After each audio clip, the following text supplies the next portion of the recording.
Vamos a la cuarta entrega de estas proyecciones de antologías de la música tradicional dominicana, esta vez con el zapateo.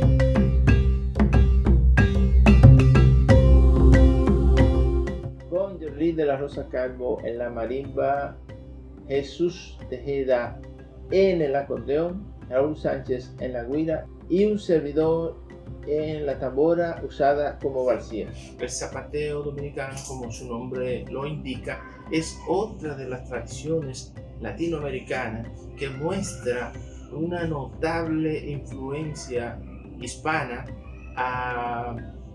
en contraposición a otras tantas que tienen una inclinación tal vez más afrodescendiente. Y por supuesto esto tiene que ver con el taconeo de la danza constante que nos recuerda, por ejemplo, a flamenco u otras de las expresiones europeas en ese sentido.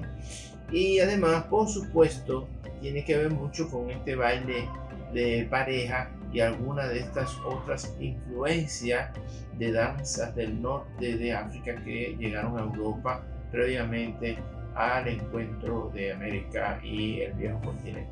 Pues el zapateo dominicano, como su nombre lo indica, tiene esa característica sincrética que lo hace ver inmediatamente diferente al de Europa, por lo tanto tiene ese apellido y su ubicación geográfica está más cercana al centro del país, zona geográfica céntrica, hablamos de Jarabacoa, Constanza, donde mayormente pues, se concentra también las personas con mayor característica hispana en términos de su color de piel y de muchas de las tradiciones que también se conservan por ahí.